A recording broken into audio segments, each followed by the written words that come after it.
Thank you so much. Appreciate it. Good to see you.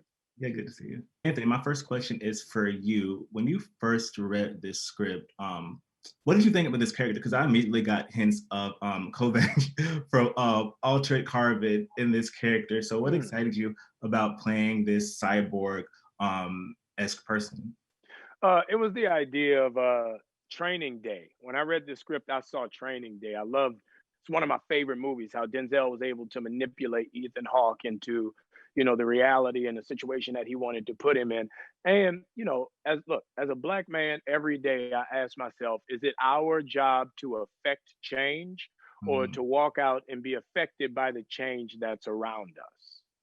Yeah. So when I read the script and I saw all that stuff in it, and the opportunity to have a young black actor alongside with me, which would be a huge opportunity for him or her, it was I felt like it was a no-brainer that I would do it. Yeah, yeah. And we don't see too many projects like this with two black leads, Mhm. especially in this genre. So that's something that was definitely intrigued me from the jump. And Mhm. Damson, I have to say that you provide a lot of comic relief in this movie, just sometimes unintentionally, just by your character's reaction to the robots. Like it's really some funny stuff. But your character has this moral conflict that persists throughout the movie. How are you able to tap into these conflicted feelings and situations that your character encounters? Well, when we first meet Harp, he's just a drone pilot who is very good at being a drone pilot. But when he's thrust into the Marines alongside Mackie's character Leo, he has no idea what he's doing. Mm. And above all things, the biggest thing that Harp talks about is believing in what we're doing here. That is trying to create peace. He says this is a peacekeeping mission. So I think just throughout this movie, it's about him seeing Leo's tactics and understanding that this is going against everything he thought was right, everything he was taught.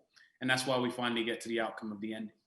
We are almost a year into quarantine and this pandemic, and we went through a summer that was filled with protests across the globe against police brutality.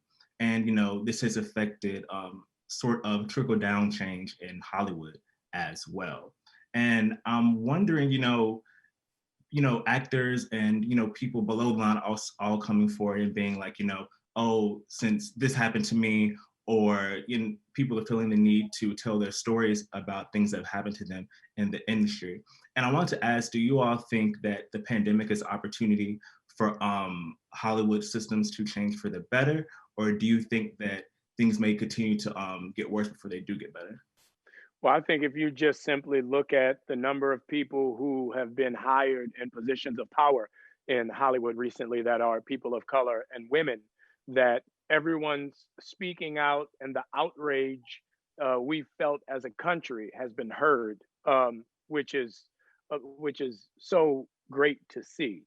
We all felt like we were in an industry where we weren't appreciated, we weren't utilized to our full potential.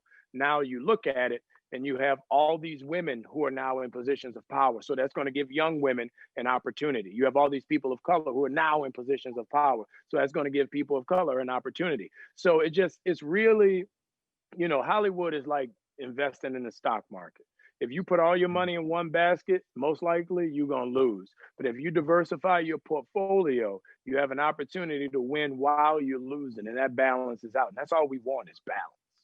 Thank you both for chatting with me, and I hope you enjoy the rest of your day. And congrats on this launch. Thank you Thank so you so much. I appreciate it.